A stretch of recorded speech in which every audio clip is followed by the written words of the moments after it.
Assalamualaikum warahmatullahi wabarakatuh.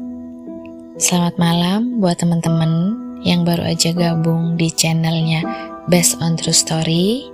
Jangan lupa nih, klik dan subscribe ya, biar channel ini lebih berkembang lagi ke depannya. Nah, langsung ya, saya tuh mau cerita tentang cerita nyata ya gitu, karena yang diceritakan di sini semua real gitu kan, dengan tujuan dan harapan siapapun yang mendengarkan ini bisa mengambil hikmah dan pelajaran gitu kan. Nah, cerita untuk malam ini itu tentang santet warisan yang menumbalkan seluruh keluarga. Nah, seperti biasa nih, untuk nama dan tempat semua udah disamarkan ya, untuk menghindari hal-hal yang tidak diinginkan di kemudian hari.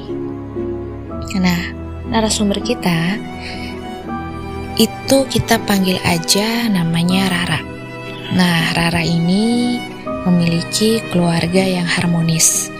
Jadi, ibu dan bapaknya Rara ini memang mendidik Rara itu religius banget ya di dalam keluarga gitu. Jadi memang tipe keluarga yang apapun itu bertawakal dan berserah pada Allah gitu.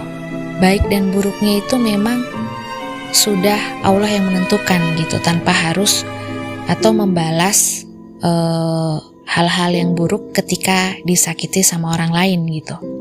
Nah, sebut aja orang tua Mbak Rara ini namanya Pak Santo.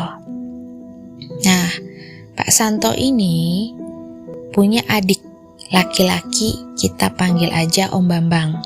Nah, mereka ini memang cuma bersaudara gitu, dan secara garis besar Mbak Rara ini keturunan dari keluarga yang berkecukupan ya gitu ya. Nah, karena memang mereka dua bersaudara, jadi ketika orang tua dari Pak Santo ini meninggal dunia, memang tidak berpesan wasiat atau pesan-pesan gitu kan. Kalau meninggal ini dibagi atau bagaimana, enggak. Memang itu untuk Pak Yanto dan Om Bambang ya gitu. Cuma maksudnya tidak ada wasiat lain lah gitu kan. Nah, ini awal mula petaka yang dialami sama Mbak Rara gitu kan. Awalnya Mbak Rara itu gak ngeh dan gak nyangka gitu ya. Pemicunya itu ternyata karena warisan dari eyangnya Mbak Rara kan. Nah, ketika almarhum dari orang tua Pak Santo, ya kita panggil aja kakeknya Rara ini, itu kan meninggal. Nah, ketika meninggal kan memang gak meninggalkan warisan wasiat ya, tidak meninggalkan wasiat apa-apa kan. Nah, di pikirannya Pak Santo ini tanah. Jadi orang tua dari Pak Santo ini mewariskan tanah ya, yang luasnya kurang lebih 18 hektar. Dan kalau itu dibagi dua sama adiknya Om Bambang tadi, berarti kan masing-masing itu dapat 9 hektar. Kayak gitu kan pikirannya dari Pak Santo. Nah, tapi tiba-tiba Om Bambang nih, adiknya dari Pak Santo, itu mengklaim kalau semasa hidupnya kakek Rara ini atau orang tuanya itu memiliki hutang sebesar 18 miliar, yang mana jika dinominalkan itu setara dengan luas tanah warisan itu, kurang lebihnya 18 hektar. Nah, otomatis Pak Santo ini kan ngerasa kaget ya, kok bisa orang tuanya, almarhum orang tuanya punya utang ke adiknya sebesar itu, tapi Pak Santo nggak tahu gitu, bahkan nggak pernah dengar gitu. Nah, dalam hal ini Om Bambang itu sampai menunjukkan bukti-bukti surat palsu ya, bukti-bukti palsu kalau ini kok ada tokek ya. Ya ampun. Lanjut ya. Nah, Om Bambang ini nunjukin bukti-bukti kalau memang almarhum orang tuanya punya hutang sebanyak itu. Dan menurut dari Pak Santo, bukti-bukti yang dibikin sama adiknya atau Om Bambang ini itu palsu gitu. Dan Pak Santo ini sangat yakin kalau ini tuh gak bener.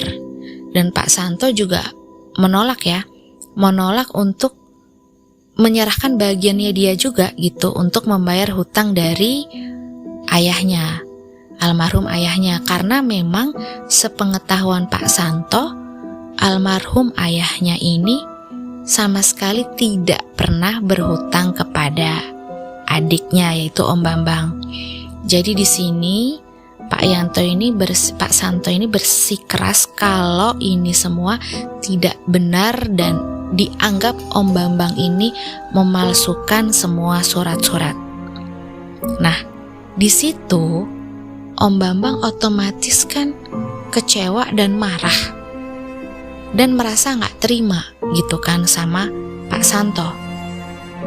Dan Pak Santo sendiri tidak mengambil hati ya dari perilaku Pak Bambang gitu, karena Pak Santo sendiri pada saat itu tidak berpikir terlalu jauh ya kalau seandainya Om Bambang ini akan melakukan hal-hal tertentu kan. Nah, setelah terjadi perdebatan itu, selang 1 bulan itu terjadi sesuatu dengan Pak Santo. Pak Santo itu tiba-tiba sakit panas, demam, dan entah kenapa langsung drop kan. Nah, sempet sih dibawa ke rumah sakit gitu kan. Cuma pada saat itu perut dari Pak Santo sendiri itu tiba-tiba itu keras dan mengembang. Nah, mengembang yang entah kenapa itu kalau disentuh itu keras banget dan gak butuh waktu lama. Dalam jangka nggak sampai seminggu, waktu itu Pak Santo menghembuskan nyawa terakhirnya. Jadi benar-benar waktunya singkat, sakitnya mendadak dan meninggal dunia.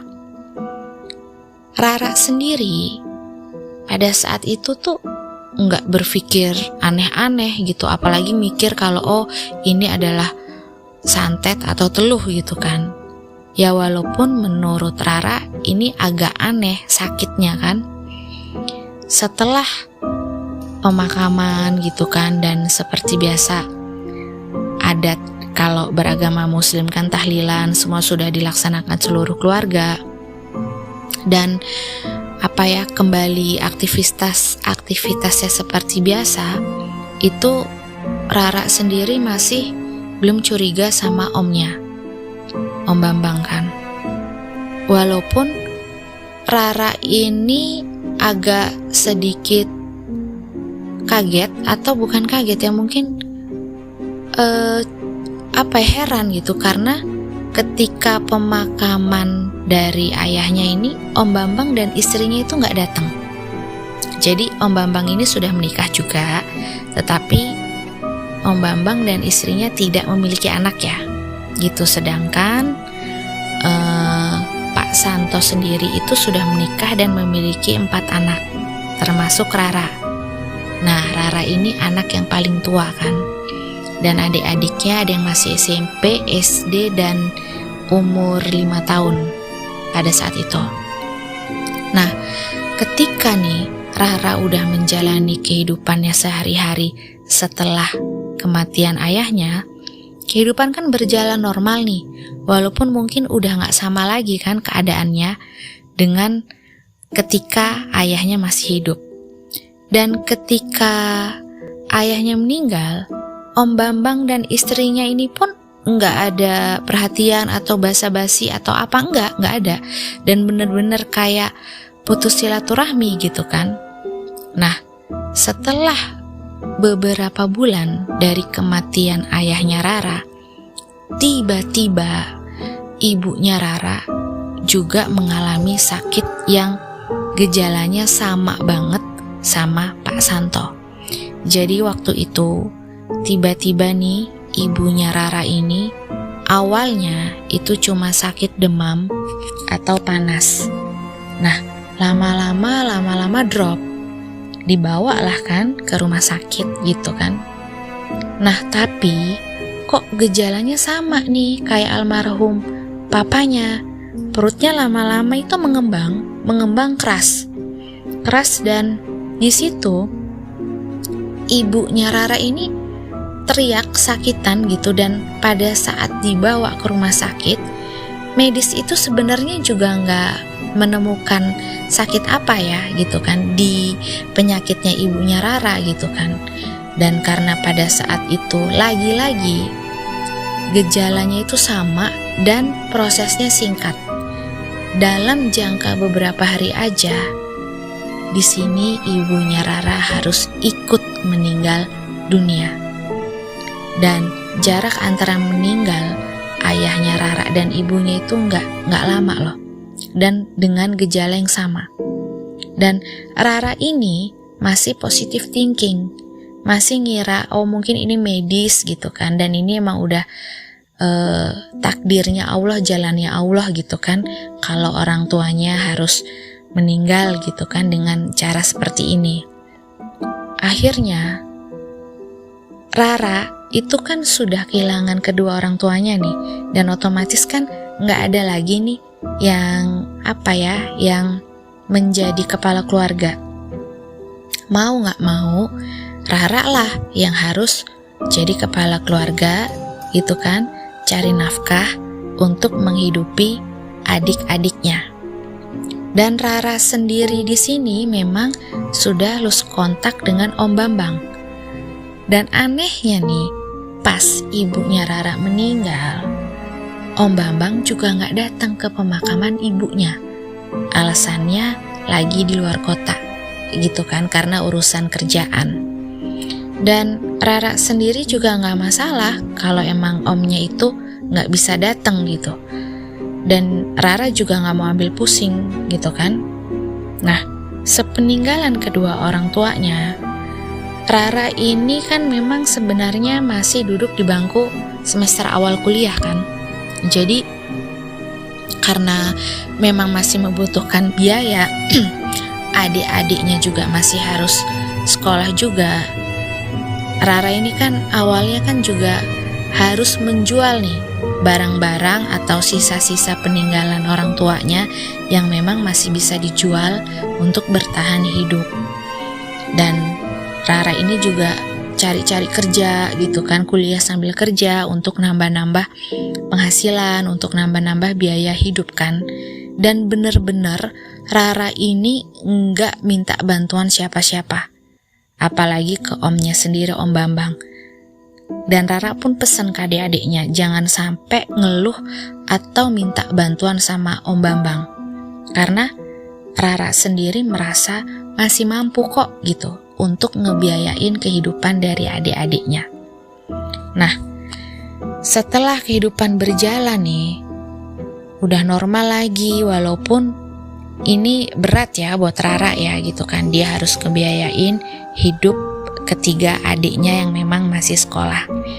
Nah, ketika semua udah balik lagi kehidupan kayak sehari-hari, Rara juga udah lebih ikhlas dan lebih legowo setelah ibunya meninggal. Selang beberapa bulan, lagi-lagi nih, gak nyangka adiknya Rara nih yang masih SMP itu pas lagi sekolah ditelepon sama gurunya kalau adiknya nih tiba-tiba sakit panas. Panik dong si Rara, orang adiknya sehat-sehat aja kok gitu kan. Terus kenapa kok tiba-tiba sakit? Dibawalah pulang kan ke rumah. Dan badan adiknya itu memang demamnya tinggi. Dan anehnya si Rara ini kok dia ngeliat gejalanya lagi-lagi sama banget kayak gejala sebelum kedua orang tuanya meninggal. Jadi demam dulu, panas, drop, terus perutnya itu nanti akan tiba-tiba kayak bengkak, mengembang, keras gitu kan. Nah, itu Rara udah panik. Aduh, apa adiknya kayak orang tuanya nih gitu kan, dibawa ke rumah sakit.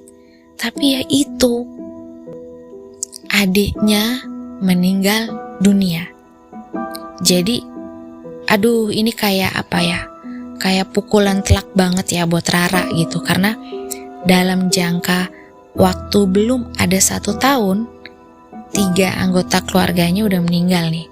Dari bapaknya, ibunya, dan yang meninggal kali ini adiknya yang SMP. Di situ tuh Rara bener-bener apa ya, kayak orang udah kehilangan tujuan hidup kan gitu. Dan anehnya nih, Rara nih masih positive thinking aja gitu kan.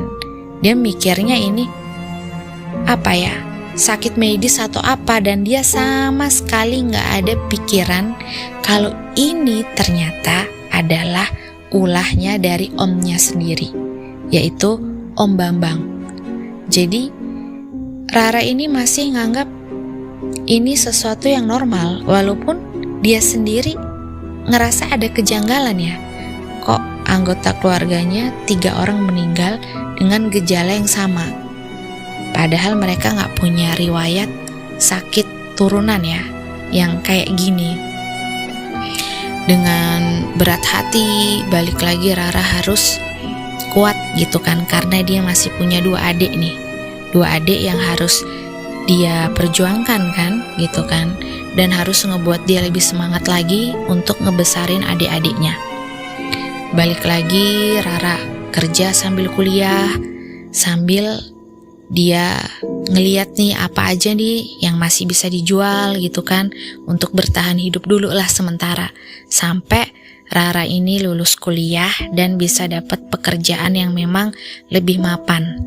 Karena dia sendiri belum lulus, jadi dia sendiri juga dapat kerjaan yang memang mungkin hanya sekedar ngebantu untuk memenuhi kebutuhan sehari-hari aja ya gitu kan. Nah, jalan beberapa bulan setelah kematian dari adiknya yang SMP ini, lagi dong, tiba-tiba adiknya Rara nih yang masih SD sakit. Ditelepon sama pihak sekolah kalau adiknya tiba-tiba pingsan di sekolah. Wah, di situ Rara itu udah mulai panik, udah mulai ngeblank, bengong. Kok, aduh, jangan-jangan dia udah mikir negatif dong, karena udah 3 orang nih yang meninggal di keluarganya dengan gejala kayak gitu kan. Akhirnya Rara jemput adiknya nih dari sekolah, terus dibawa ke rumah sakit langsung tuh, gak dibawa ke rumah. Karena memang adiknya ini kan udah pingsan, dan kondisi badannya juga udah panas, demam. Dan anehnya lagi dan lagi itu sama banget sama ketiga almarhum keluarganya Rara. Jadi panas, demam, adiknya langsung drop. Walaupun di rumah sakit itu udah diinfus, tapi tetap aja adiknya yang SD ini drop. Dan akhirnya gak lama, dalam selang waktu 2-3 hari, adiknya meninggal dunia. Dalam waktu belum sampai 1 tahun, Rara udah kehilangan 4 anggota keluarga. Di situ Rara sedihnya minta ampun, dan bener-bener yang kayak dia ini harus apa ya, minta tolong siapa gitu, karena memang dia bingung sebenarnya tuh ada apa sih sama keluarganya dia gitu, karena kok semuanya meninggal dengan rentetan waktu yang singkat dan gejala sakit yang sama.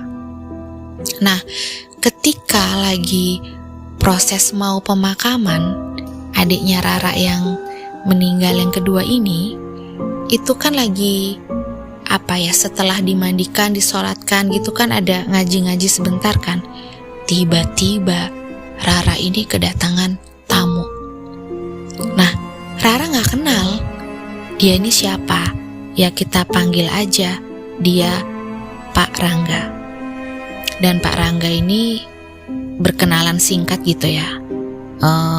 Dan anehnya nih, yang bikin Rara bingung, Pak Rangga ini kok tahu banget gitu tentang kayak kematian ayahnya, kematian ibunya, adiknya, dan yang terakhir adiknya yang SMP ini.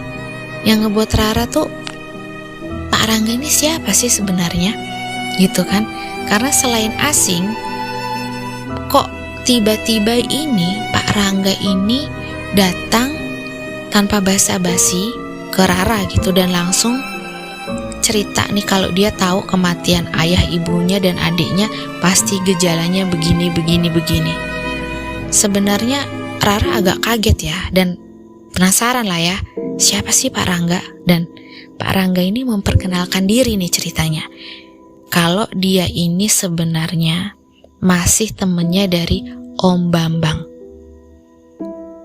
Nah, Rara nih kaget gitu karena ketika acara pemakaman adiknya ini, Om Bambang dan istrinya lagi-lagi nggak datang. Jadi 4 anggota keluarganya Rara meninggal, Om Bambang dan istrinya tidak pernah datang untuk bertaksiah. Nah, akhirnya Rara tanya dong ke Pak Rangga, maaf Bapak ini siapa dan keperluannya apa ya? Gitu, karena memang Pak Rangga ini sosok yang memang Rara gak kenal sama sekali kan. Nah, Pak Rangga memperkenalkan diri kalau ternyata dia itu temennya dari Om Bambang yang awalnya disuruh sama Om Bambang untuk ngehabisin keluarganya Rara. Wah, di situ Rara shock banget kan. Sedih banget gitu di acara tahlilan, taksiah atau mau pemakaman dari adiknya ini, dia dapat berita kayak gitu, dapat info kalau selama ini ternyata dalang dibalik semua kematian dari anggota keluarganya itu omnya sendiri. Wah, dia bener-bener kayak orang udah kehabisan tenaga kan. Dan yang bikin Rara tambah bingung, Pak Rangga ini ngomong kalau dia bisa bantu Rara untuk membalaskan dendam sama Om Bambang.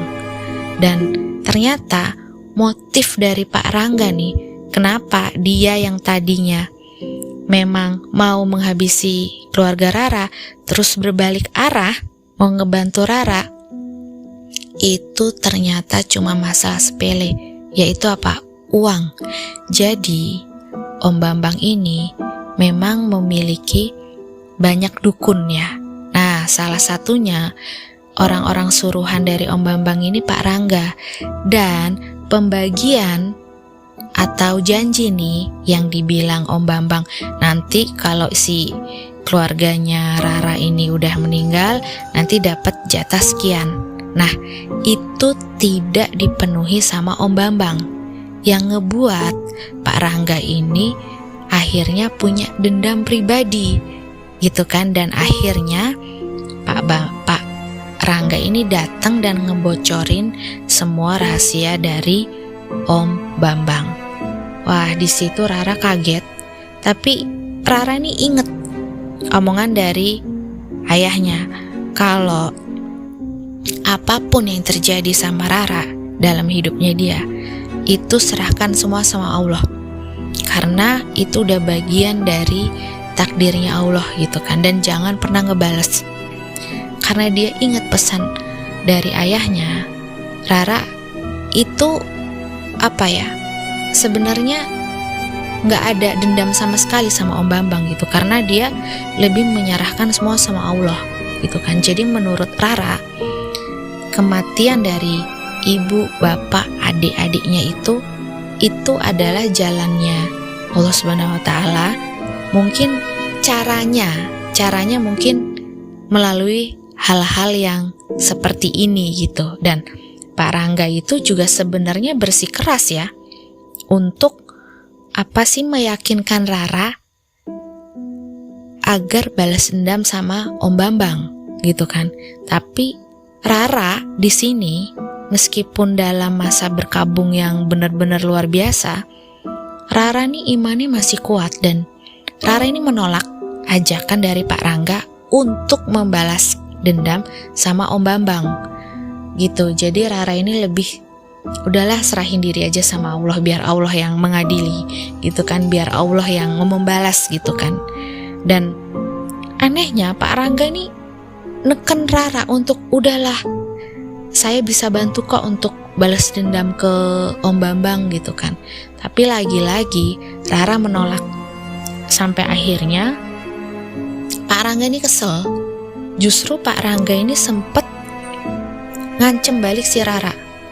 Jadinya kayak malah jadi dendam juga ke Rara gitu kan Pak Rangga.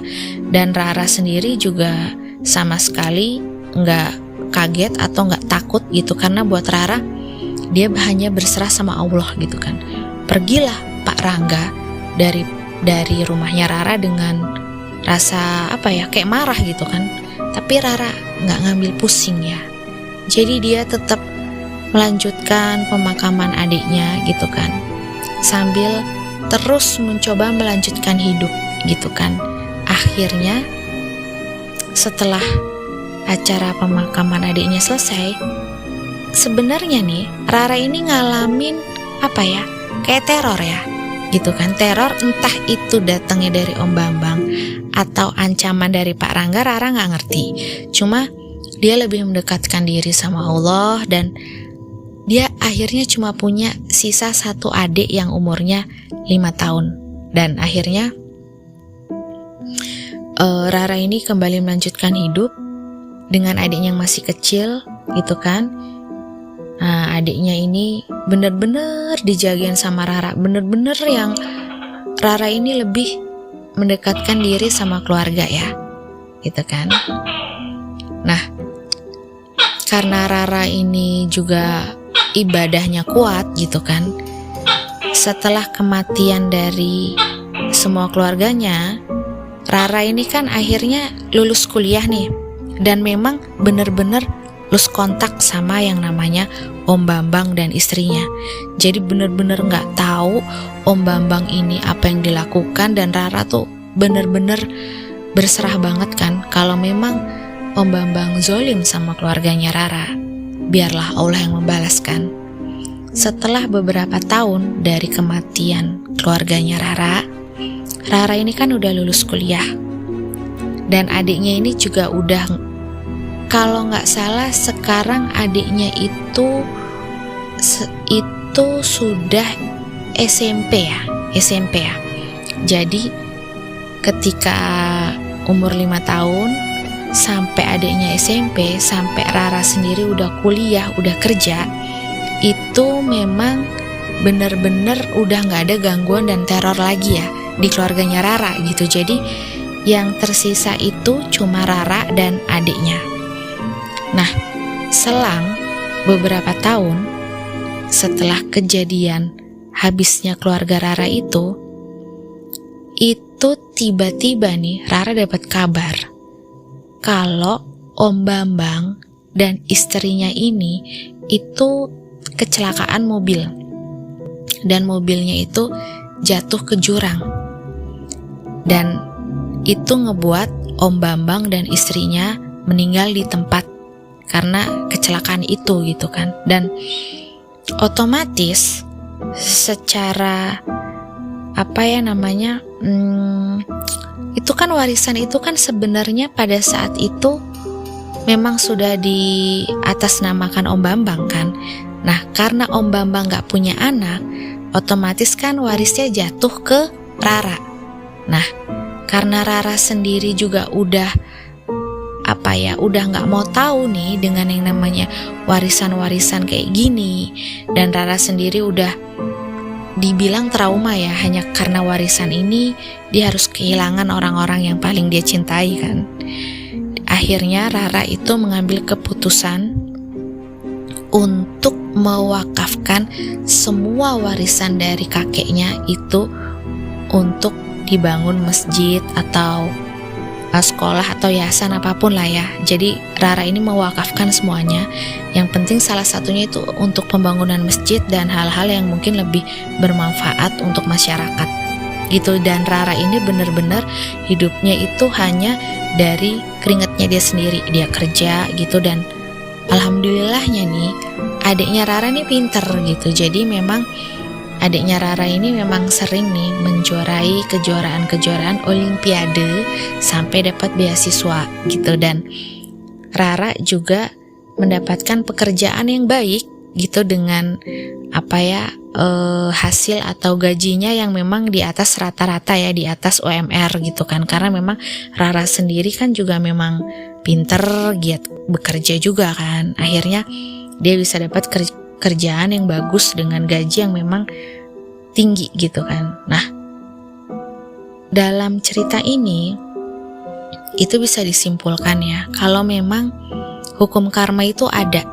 gitu. Dan harta itu sebenarnya itu cuma dua hal ya. Kita yang akan meninggalkan harta itu atau harta itu yang akan meninggalkan kita gitu. Jadi di sini tuh Rara sumpah jarang banget sih orang kayak Rara gitu. Dia dapat warisan yang nominalnya itu kan besar banget gitu, tapi dia lebih milih untuk nggak mau milikin itu karena buat Rara itu adalah warisan tragedi. Dan Rara bener-bener ingin tutup buku mulai dari nol gitu. Dan akhirnya dia sukses gitu kan. Dan orang-orang yang zolim sama keluarganya Rara juga udah nerima karma dan akibatnya kan gitu. Jadi di sini Rara pesen untuk yang yang dengerin kisahnya, semoga nih bisa diambil hikmahnya gitu kan. Kalau ada hal-hal yang memang baik silahkan diambil, kalau enggak ya jangan gitu. Dan memang harta atau warisan itu memang sangat bisa membutakan hati dan pikiran manusia gitu kan, sampai mereka nggak pakai logika lagi gitu kan. Dan mudah-mudahan hal-hal seperti yang dialami Rara itu nggak kejadian sama orang lain gitu kan, menghabisi nyawa keluarga hanya demi harta warisan gitu kan. Tapi faktanya dalam kehidupan nyata hal-hal kayak gini itu memang masih terjadi sampai sekarang. Nah, cerita tentang santet warisan ini udah cukup sampai di sini. Dan sekali lagi terima kasih buat teman-teman yang mau dengerin cerita ini, dan mudah-mudahan mau ngambil hikmahnya gitu kan, yang baik diambil ya. Dan terima kasih, selamat malam, wassalamualaikum warahmatullahi wabarakatuh.